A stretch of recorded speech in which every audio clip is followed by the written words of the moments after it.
आधी हकीकत आधा फसाना। मध्य प्रदेश में नर्मदा नदी के घाट पर पवन पुत्र हनुमान का एक धाम है। कहते हैं धाम की प्रतिमा में एक अद्भुत जल शक्ति है। दावे के मुताबिक रोज सुबह जब धाम के कपाट खुलते हैं तो महाबली की प्रतिमा पानी से सराबोर रहती है। मूर्ति से पानी रिसता हुआ दिखता है। ऐसा लगता है कि किसी ने उस प्रतिमा को कई बाल्टी पानी से नहलाया है, ऐसा लगता है। लेकिन दावे के मुताबिक ऐसा होता नहीं है। लोग कहते हैं कि महाबली हनुमान आज भी उस मंदिर की परिक्रमा करने आते हैं। परिक्रमा करने से पहले बजरंगबली नर्मदा नदी में डुबकी लगाते हैं, जिसका सबूत है उस धाम की प्रतिमा के बाल, जो रोज सुबह गीले नजर आते हैं।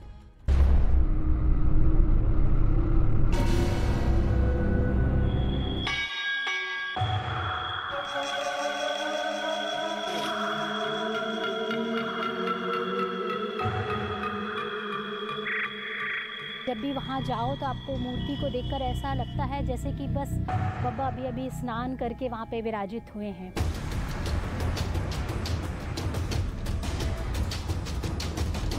पानी बूंद जैसे धार उनके उस पास से निकल रही है और नीचे वहाँ गीला भी होता हुआ देखा मैंने।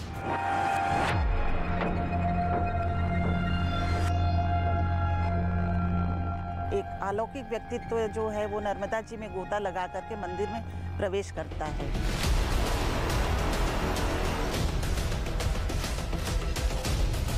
जैसे हम देखने का यत्न करते थे तो हमें आवाजें तो आती थी लेकिन हमें दिखना नहीं स्थिति होती थी। बाबा जी तो बड़े विचित्र थे। हमने कहने के वो गए, हमसे तो रास्ता बात नहीं की उन्होंने।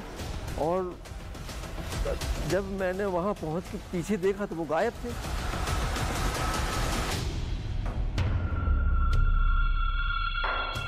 या मैं होटल वापस चला जाऊं? क्या कौन है? ये तो नहीं दिख रहा। आओ देखो, आओ जल्दी आओ।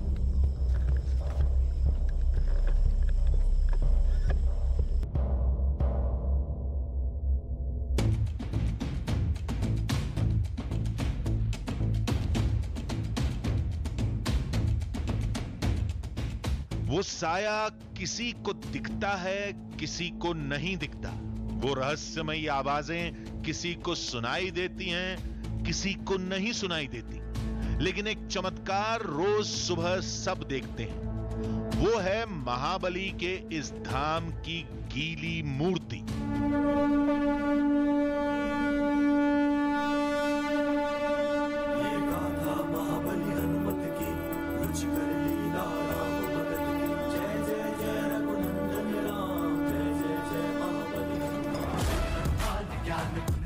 जब हमारी टीम धाम पहुंची तो प्रतिमा को कपड़े से पोंछा जा रहा था। लोगों ने बताया कि आज सुबह भी महाबली की प्रतिमा पानी से सराबोर थी। कई लोगों ने उस नजारे को देखा भी था। पर्दा उसका अलग हुआ मूर्ति के सामने का, तो ऐसा समझ में आया कि जैसे पानी बूंद जैसे धार उनके उस पास से निकल रही है और नीचे वहाँ गीला भी होता हुआ देखा मैंने। आम धारणा है कि ऐसा होता ही है, इसके लिए कोई प्रचार प्रसार की आवश्यकता नहीं है। महाबली की मूर्ति पर गीले सिंदूर का लेप हमेशा मिलेगा। यहां बात उसकी नहीं हो रही। दावे के मुताबिक रोज रात को जब मंदिर बंद होता है तो प्रतिमा पर पानी की एक बूंद नहीं होती और सुबह मूर्ति से पानी टपकता हुआ मिलता है। फिर हमने सोचा कि क्यों ना एक बार प्रतिमा को परख ही लिया जाए। कहीं ऐसा तो नहीं कि नदी किनारे होने की वजह से मूर्ति हमेशा गीली ही रहती हो। देखिए कॉटन है मेरे पास। कॉटन आपको पता है कि पानी सोख लेता है, तो ये अभी बिल्कुल ड्राई है। अब ये देखिए, मैं इसको यहां रखकर, पानी जैसा कुछ भी नहीं है। चलिए एक बात तो साफ हो गई, दिन के वक्त मूर्ति बिल्कुल सूखी थी। लेकिन मसला केवल प्रतिमा का नहीं है। इस चमत्कारी धाम की कथा के और भी किरदार हैं। मंदिर के सामने बहती मां नर्मदा और यहां अक्सर देखे जाने वाला एक अनजान साया। किसी के मुताबिक वो अनजान साया मां नर्मदा का है, तो किसी को उसमें एक बाबा की झलक मिलती है। मान्यता के मुताबिक वो बाबा कोई और नहीं, महाबली का ही एक रूप है। सवाल तो महाबली की उस मूर्ति का भी है। वो कहां से आई, उसे मंदिर में कौन लाया? हमारी टीम ने जब पता लगाया तो मालूम चला कि वो प्रतिमा कहीं से आई नहीं, बल्कि उसी जगह पर सदियों से मौजूद है। मंदिर तो वहां बाद में बना, यानी मंदिर के मुकाबले प्रतिमा प्राचीन है। लेकिन सवाल यह खड़ा होता है कि रोज सुबह उस मूर्ति से पानी क्यों टपकता है? उसे कौन गीला करता है? ये चमत्कार था या कोई तिकड़म? अब इसका पता लगाना था। वो कौन है जो नर्मदा में डुबकी लगाकर मंदिर में जाता है? धाम में मंडराने वाला साया किसका है? एक रात में कई रहस्यों को सुलझाना था, जिसके लिए हमारी टीम को काफी तैयारी करनी थी।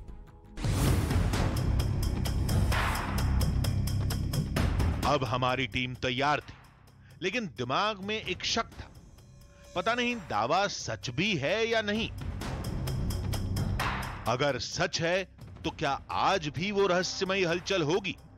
मंदिर के लोगों ने कहा चमत्कार रोज होता है, आज भी होगा। उनके जो बाल टाइप के हैं ना, ऊपर तो नहीं समझ में आता, मगर जो गड्ढे हैं ना, उन गड्ढे में पानी कुछ बहता हुआ समझ में आता है। तो ये हुआ कि भाई अब आप कहते थे कि अब ये देखो ना, ये हमने ये फाटक लगवा दिया, अब बताओ वो भी फाटक लगा, वहाँ भी ताला लगा, यहाँ भी ताला लगा, आपको तीसरा कैसे आ जाएगा?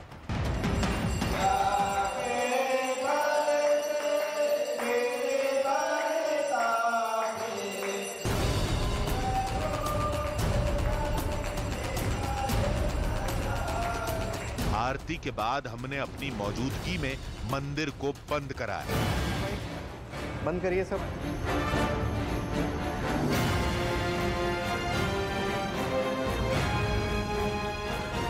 कोई और रास्ता तो नहीं है ना पंडित जी? चलिए, हो गया बंद, सब बंद। ये ताला, ये पहरा इंसानों के लिए था। किसी अद्भुत शक्ति के सामने इनकी क्या बिसात? लोगों ने बताया था साया नर्मदा नदी से निकलकर मंदिर तक जाता है, लिहाजा हमारी टीम की निगाहें घाट की हर हलचल पर थी।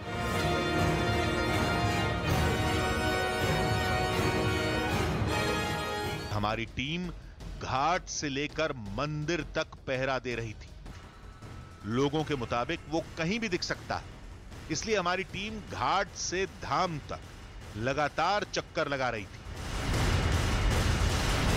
दक्षिण मुखी हनुमान और नर्मदा नदी का रिश्ता तलाशते तलाशते मैं खुद एक उलझन में पड़ गया हूँ। असल में जैसे जैसे वक्त बीत रहा है, रात गहरा रही है, अब मौसम आपको पता है कितना नासाज होता जा रहा है। ऐसे में समझ नहीं आ रहा कि अब अगला जो कदम है वो क्या हो। क्या मैं यहीं रुका रहूं या मैं होटल वापस चला जाऊं?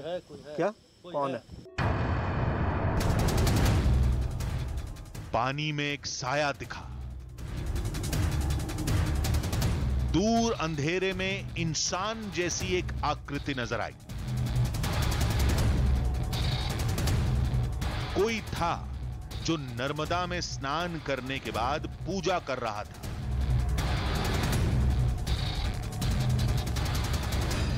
आओ जल्दी आओ।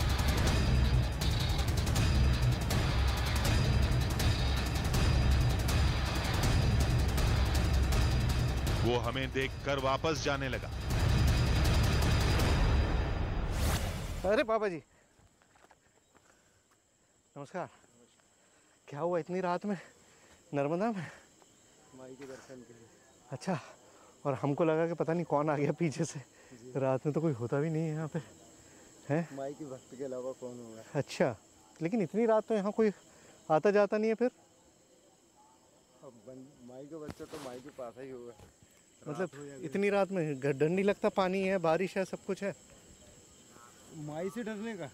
हाँ, नहीं तो नामुमकिन है। अच्छा, लेकिन हम डर गए आपको देख के। चलिए अब हम भी चलते हैं, हम नहीं रुकेंगे यहाँ पर। आइए। हम धाम की तरफ बढ़े। बाबा भी हमारे साथ थे। फिर अचानक पता नहीं कहां चले गए। बाबा जी कहां गए? ओह गॉड!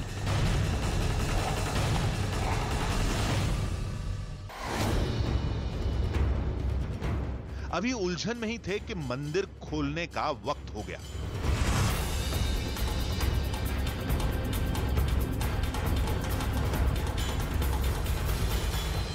जो इतनी कवायद हमने करी, जो इतनी मेहनत हमने करी है कि पूरी रात पूरा दिन हमने यहाँ बिताया, तो उसका रिजल्ट अब हमारी आंखों के सामने आएगा। चंद मिनटों की देर है, एंटिसिपेशन बहुत है, मतलब मुझसे बर्दाश्त नहीं हो रहा। जाहिर है आप लोग भी सोच रहे होंगे कि अब क्या मिलेगा, पता नहीं क्या मिलेगा।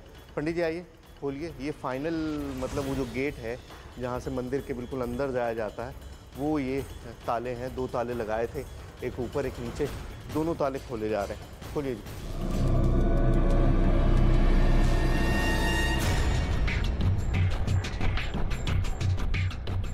दिमाग बाबा के ख्यालों में उलझा था। वो कौन थे, कहां से आए थे, कहां चले गए, पता नहीं। अब तो सारा ध्यान बजरंग बली की प्रतिमा पर था। पता नहीं यहां क्या होगा। पर्दा हटा, लेकिन अंधेरे में कुछ नहीं दिखा। पंडित लाइट जलाइए। ओह पानी है, इधर आइए, इधर आइए, करीब से दिखाऊं मैं आपको। महाबली की प्रतिमा के हर हिस्से से पानी टपक रहा था। मूर्ति के हर कटाव में जल भरा था। ये नजारा चौंकाने वाला था।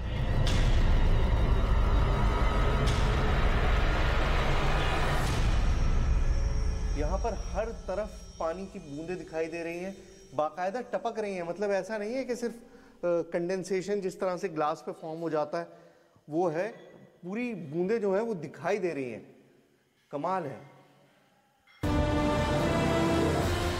इसे कंडेंसेशन भी नहीं कह सकते। उसमें तो हवा में मौजूद नमी की वजह से पानी की केवल परत जमती है, लेकिन यहां तो मूर्ति से पानी की धार जैसी बह रही थी। देखिए अपने आप में इतना सरप्राइजिंग है, इतना सरप्राइजिंग है कि बड़ा मुश्किल है। अच्छा, ब्लॉटिंग पेपर मैंने आपको दिखाया था, ब्लॉटिंग पेपर ऐसे ड्राई था कल जब मैंने आपको दिखाया था। अब देखिए फर्क देखिए, अब आपको अपने आप अंदाजा हो जाएगा। ये देखिए, ये पूरा ब्लॉटिंग पेपर आप जहां पे भी लगा रहे हैं, ये पूरा का पूरा जो है अब लाल नहीं हो रहा है, बल्कि इसमें सारा पानी ये सोख ले रहा है। इतना ज्यादा पानी है, मैं आपको दिखाऊं। ये देखिए पूरा ब्लॉटिंग पेपर जो है गीला हो गया। ये सूखा जो है इस तरह का होता है, बिल्कुल सूखा है, और ये ब्लॉटिंग पेपर पूरी तरह से गीला हो गया है, पानी को सोख लिया है। मतलब इतना ज़्यादा पानी मौजूद है, और एक बार नहीं, आप जितनी बार कहेंगे मैं उतनी बार आपको दिखा दूंगा कि कितना पानी यहाँ पर है। मतलब अपने आप में ये कंडेंसेशन नहीं हो सकता, ह्यूमिडिटी की वजह से नहीं हो सकता। ऐसा नहीं था कि क्योंकि बंद था और इस वजह से यहाँ पर पानी जमा हो गया, ऐसा बिल्कुल भी नहीं है। ये देखिए किस कदर पानी है, देखिए देखिए, बिल्कुल देखिए। कुछ ऐसा ही नतीजा कोबाल्ट क्लोराइड पेपर टेस्ट का भी आया। ये इतना हिस्सा जहां पे पानी को टच किया वो गुलाबी हो गया, मतलब ये पानी ही है। कल रात और आज सुबह की प्रतिमा की तस्वीर में जमीन आसमान का फर्क था। कल मूर्ति पर एक बूंद पानी नहीं था, और आज पवन पुत्र हनुमान की प्रतिमा पूरी तरह पानी से लबालब थी।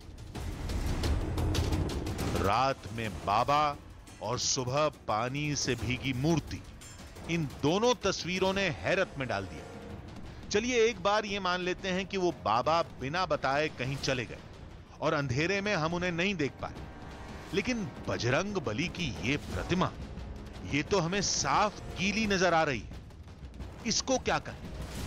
अब या तो इस जगह का रहस्य विज्ञान के किसी अबूझ सिद्धांत में छिपा है, या फिर यह एक ऐसी घटना है जिसकी व्याख्या कोई इंसानी दिमाग नहीं कर सकता।